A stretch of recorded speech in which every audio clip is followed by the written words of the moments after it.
Have you ever noticed that the women who seem the most put together usually aren't the most motivated? They just have routines, standards, and habits that support the life that they want. So today, I'm spending the day living like the top 1% woman because I want my days to feel more intentional, productive, feminine, and aligned with the person that I'm becoming. So if you're also looking to become your best self, then follow along, bestie, because today we're focusing on habits to help us feel calm, healthy, and productive.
Besties, welcome back to my channel. I don't know about you, but lately I have just been feeling so out of my routine and I can't snap back into it. I was on my 5 to 6 a.m. grind for so long and I don't know what happened, but I fell out of routine and I've been hitting snooze on my alarm. I'm getting out of bed at like 8 or 9, which is still kinda early, but I would just rather be getting up way earlier. I love my mornings. I love my morning routine. And then I find that throughout the day, I'm not able to focus as much and get everything I need to get done. Like I find I'm getting distracted or I don't want to do things. Like I can't bring myself to do the things that I need to do. So I've been in a little bit of a funk and June is right around the corner. So I don't want to be in this funk come summertime. And I saw this video on YouTube that Dr. Faye did. I'll pop it right here. And it is the top 1% woman routine. And she does this routine on her days off to have a mental reset. I thought, what better way to hop back into routine than trying this top 1% woman routine? She says it's backed by science. So we're going to try it today. And we're going to see if by the end of this video, we feel a little bit better, a little bit more back on track, and like we are capable of doing the things that we need to do, because I need to get out of this funk and turn this around, feel more productive. So if you haven't already, make sure you subscribe to my channel and we're gonna hang out for the day. We obviously just finished a little bit of our morning routine. I'm gonna go quickly eat my pre-workout snack and then we are going to go move our bodies. One of the first things Dr. Faye talked about was movement. She mentions that research shows movement can actually improve cognitive function, which is our brain power, so better memory, sharper focus, and improved mood. And to me this makes sense because every single day I crave moving my body simply because of the way I feel once I'm done my workout. I feel like the days that I move my body, I end up being more productive because it forces me to start my day with structure and get out of bed earlier. I also just have a really good workout routine that I'm excited to do every day, so I love that this is a part of the 1% Woman routine.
Besties, we're back home. We hit a workout, we ate a healthy breakfast, and now it's time for the next task, that a 1% woman does, and that is a brain dump. So any thought, task, or worry, and any brain clutter, we're just going to dump into a page in a notebook. Apparently this is supposed to reduce mental load and decision fatigue for the day, and I can totally see why that would be a thing, because when I wake up and I think about everything that I have to do in a day, I get so overwhelmed, and sometimes it makes me feel frozen, and then I feel like I can't achieve everything I need to do. But when I put it on paper or I put it in my notes app, it feels so much more manageable. And when I time block my day, oh my gosh, I get so much done because I'm not thinking about everything I have to do. I'm reducing decision fatigue and I'm just following the plan. So I love that this is a part of the 1% Woman routine because I personally need to do this. Like, this is something that I need to be consistent with. So I'm just going to write down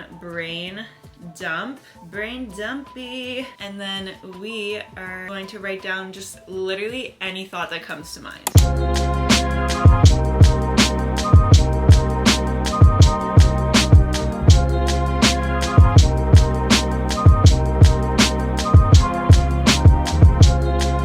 Okay, I've officially brain dumped. I got everything out of my head and onto this paper, and then we are supposed to take it one step further. I actually have to grab my phone for this one. I don't know if I'm gonna pronounce this right, but now we're supposed to organize the tasks, and we're doing it in the Eisenhower matrix. Please don't come for me if I pronounce that wrong, but it's essentially a grid, and again I have to look this up.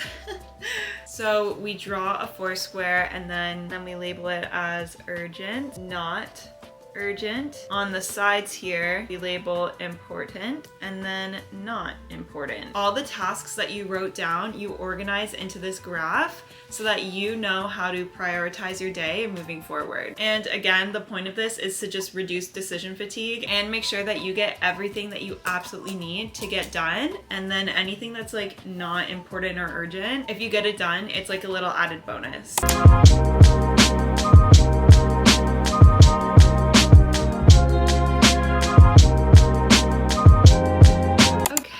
I have my graph filled out, and now I know exactly how to go about my day because I have everything that's urgent and important sitting right here, so I know that I need to get all of this done before I move on to literally anything else. What a great way to start the day!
we are supposed to be drinking matcha instead of coffee. So I need to go to the store because I used up all of my matcha, which is partly why I haven't been drinking it. It is a goal of mine to switch from coffee to matcha, but I did run out. So I need to go to the store and I quickly need to go get my matcha fix so that I know that I am following this 1% woman routine to its full potential. So let's go on a little side quest together.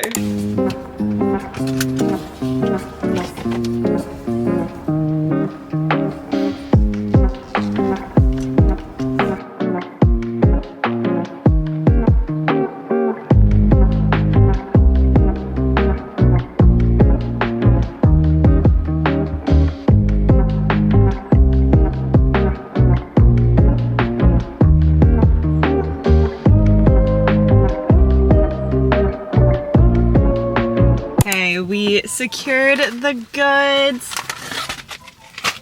I got lots of matcha so that I have no excuse. We're going to be drinking her. I always get the ceremonial grade because that is the best grade. And I used to work tea shop actually, fun fact. So I know a lot about tea because I worked there for I think 2-ish years. So I gained a lot of knowledge around herbs and tea, which I'm honestly kind of grateful for. Like, tea is so cool. And I feel like that's so nerdy to say, but it's so true. Like, the benefits of matcha are actually crazy, and it's why I want to switch regardless of this 1% woman challenge. Like, I was already planning on doing this because matcha has a slower release of caffeine into our bodies than coffee does because of the L-theanine that's in here. So it's like a slow energy increaser versus coffee. It's quick, it's fast, and then you crash. There's no crash with matcha. A lot easier on our nervous systems. Green tea has a lot of health benefits as well. So yeah, we're on our matcha grind. Ceremonial grade. I also got this tea. This is my favorite summer iced tea. It literally tastes like a pina colada when you ice it, and it's just delicious. It's a blend of hibiscus, rose hips, apple pieces, pineapple cubes, orange peel, and coconut chips. Like, it's just deliciousness in a tea, and I can literally smell it through the bag. So yeah, those are like my little tea recommendations. This one isn't really for the health benefits. This one's more so for the taste, but I am gonna go back when it starts to get a little bit warmer out. I'm gonna get more herbs and more tea for iced drinks in the summer because I love a good iced tea. But that's our side quest done. It's time to head back home because we have lots of work to do. I changed into something comfy and now we're going to make our matcha together. Coming from a girl who used to work at a tea shop, who used to work at Starbucks, Tim Hortons, and McDonald's, this is how we craft the perfect drink, the perfect matcha.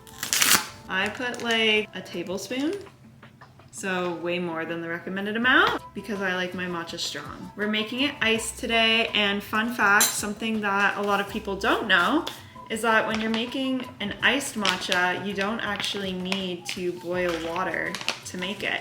You can just use regular schmegular water. And depending on how creamy you like your iced lattes, which I like mine to be more milky than I do watery, so I put a very minimal amount of water, like you really don't need a lot. And then we just froth her up. And yes, you can literally just use a milk frother. Don't need the whisk necessarily. Like, as long as you can froth it and get the bubbles, because that's what you're looking for with a matcha, you want the bubbles, then a milk frother will do. And I like to add honey into my drinks, so if you're going to add any sweetener, add it directly into the matcha and mix it up. Honey for some sweetness. And then again, we're gonna go back in and we're gonna froth. Now we're gonna fill this cup with ice and milk. I would normally do almond milk, but we're all out, so I'm just using 1% milk.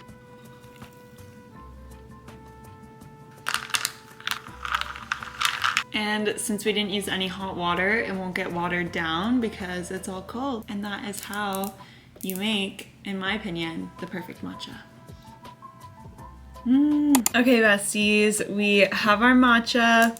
We're back in my room And this matcha actually works perfectly with the next thing on our to-do list, and that is continuous learning. The top 1% woman is continuously learning. We gotta keep our brain thinking and evolving. We always want to be a student, and I currently am a student. I have to close this quickly because I don't think legally I can show you what's inside, but I am becoming a Pilates instructor, starting off with my mat certification, and I plan on getting my reformer as well. But we are going to be spending the next few hours studying. I am like 99% done.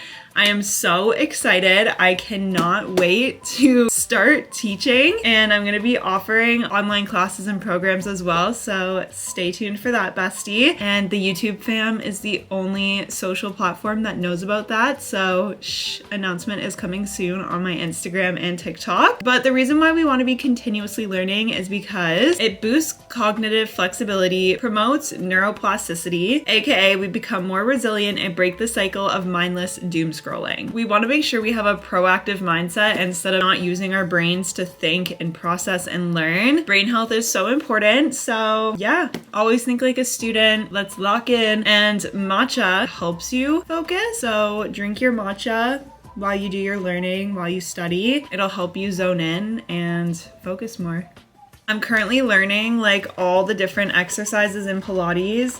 I already know a lot of these because I've been going to Pilates classes for so long, but I'm learning lots of different variations, and I think I'm going to start my class planning soon. And then I'm gonna start practice teaching, which is so exciting. I am so excited for this next chapter of my life. I am so passionate about Pilates. It helped me with my transformation. Like, this is what I looked like at the end of 2024. And I started Pilates and changed my habits, and I completely transformed myself, became unrecognizable, if you will.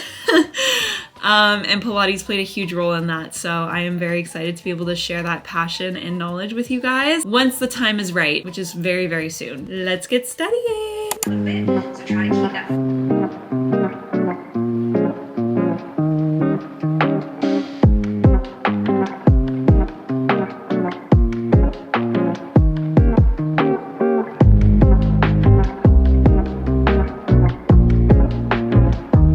One thing I really liked about this routine was the intentional midday reset, because I think a lot of us move through the day overstimulated, constantly consuming, rushing, and never actually slowing down enough to check in with ourselves. Even taking just 10 minutes to sit quietly, breathe, or step away from your phone can completely shift your energy and help you reset mentally before continuing the rest of the day. And I'm realizing more and more that protecting your peace and regulating your nervous system is such an important part of becoming your best self, because being productive doesn't really mean much if you constantly feel overwhelmed. Which brings us to our next habit, and that's a self-care night. And I absolutely love this because self-care isn't something that you have to earn. It's something we should do as a form of self-love.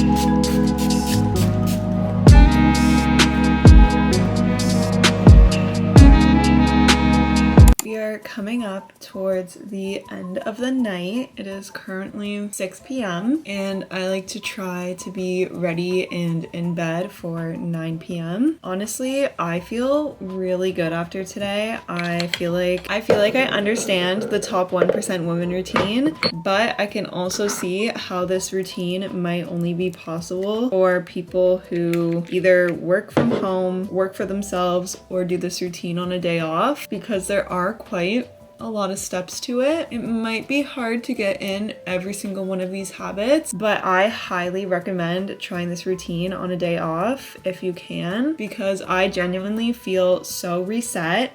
I feel excited for tomorrow to get back into my routine, and I feel like this just put me on a really good path to have my routine set in stone before June, which was my whole goal, because I want to make sure that I have a good routine. My camera died, but what I was saying was I want to be living out my dream life.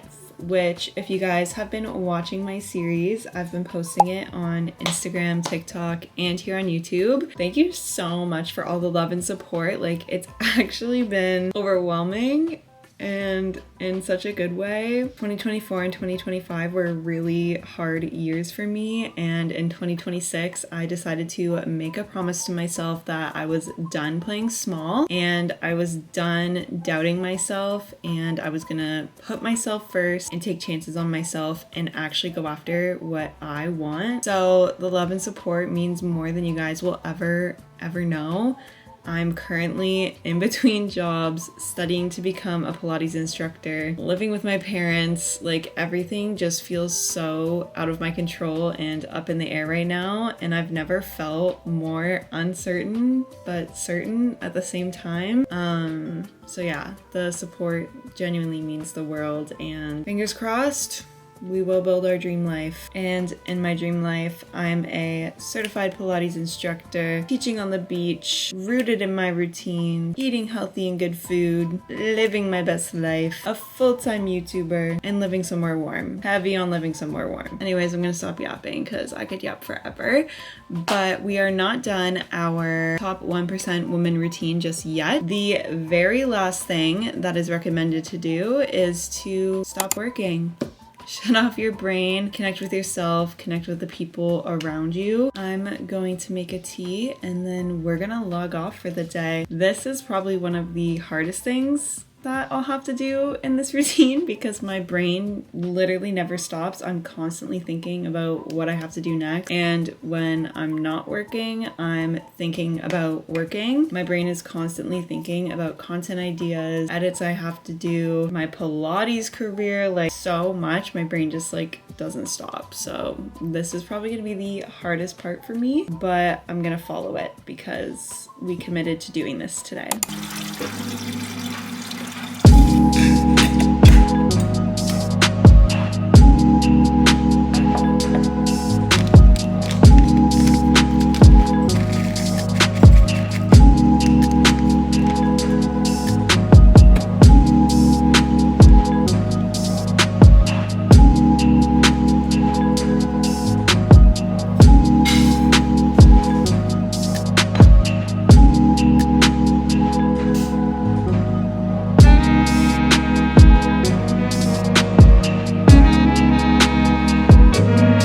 Besties, I feel like as soon as I end this YouTube video, then I have successfully completed the top 1% women routine. Again, I feel like it is such a good reset. If you've been feeling a little bit off, you're looking for a little mini challenge and just need to get a few things off your to-do list that you've been thinking about but you feel overwhelmed around when you try to actually do them, I 100% recommend trying this routine. Like, reflecting on my day right now, I had such a good day, and I think it's because it felt so organized, structured, and productive, and a very well-rounded productive. Like, I checked off tasks on my to-do list, I got some self-care in, I studied, moved my body, meditated. Like, today has been jam-packed with wellness goodness, and I'm obsessed with it. I'm just somebody who loves to prioritize wellness. I'm so passionate about it and just doing things that make us feel good. So yeah, I had a lot of fun doing this. If you try this out, let me know in the comments below. For the rest of the night,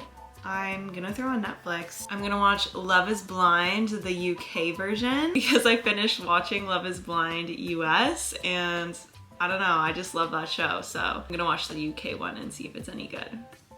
If you haven't already, make sure you subscribe to my channel. I'm trying to become a full-time YouTuber.